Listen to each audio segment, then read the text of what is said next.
Arestado naman ang isang babae matapos umano nitong tangayin ang aabot sa 100,000 pisong pasweldo sa mga tanod ng Barangay Malamig, Mandaluyong. Ang idinahilan ng suspect sa kanyang umano'y pananalisi ang kanyang anak daw na may taning ng buhay. May news to go si Jay Sabale.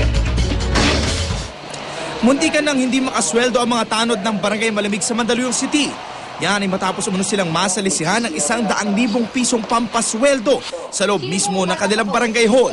Kwento ni Barangay Captain Marlon Manalo, mag-aalas 4 ng hapon, isang babae na nagpakilalang si Cecil Benitez ang humingi ng Certificate of Indigency sa barangay. Gagamitin niya raw ito upang makahingi ng tulong para raw sa kanyang anak na may taning na ang buhay. May dala pa itong picture ng isang bata na nakakonfine daw sa ospital. Habang abala mga opisyal, nagmamanman na pala umano ang babae sa mga bagay na maaari itong kunin. Paluha-luha pa siya.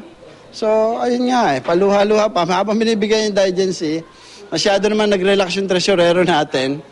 Ayun yung nasa lasihan siya. Sinubukan pa siyang habulin, ngunit mabilis siyang naglaho. Nang mag-report na sa investigation unit ng Mandaluyong Police ang barangay police na si Reynaldo Dongel, sakto namang namataan niya sa plaza si Benitez, kaya agad niya itong inaresto. Nagpakilala ako na barangay police. Kung hinuli mo siya, anong sinabi niya sa'yo? Hindi ako. Sabi niya gano'n. Wala akong kasalanan. Nagkataon na yung mga bantay bayan na lang, ilang bantay bayan pang hindi nakakasweldo.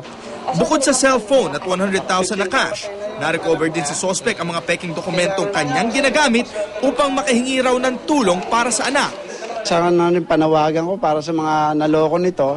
Sana po, tulungan niyo po kami dito. Kung naloko man kayo, pumunta ho kayo dito para magdemanda na rin. Naniniwala ako sa tanong mo, Jay, na itong mga tinano niya. Todo tagi naman ang suspect sa paratang sa kanya. Nakadetain ngayon ang suspect sa Mandaluyong Police habang hinihintay ang inquest sa piskalya. Sa ngayon, ang initial investigation namin ngayon ay napag-alaman na yung suspect ay nagkasala ng theft through salisi. Jay Sabale, GMA News.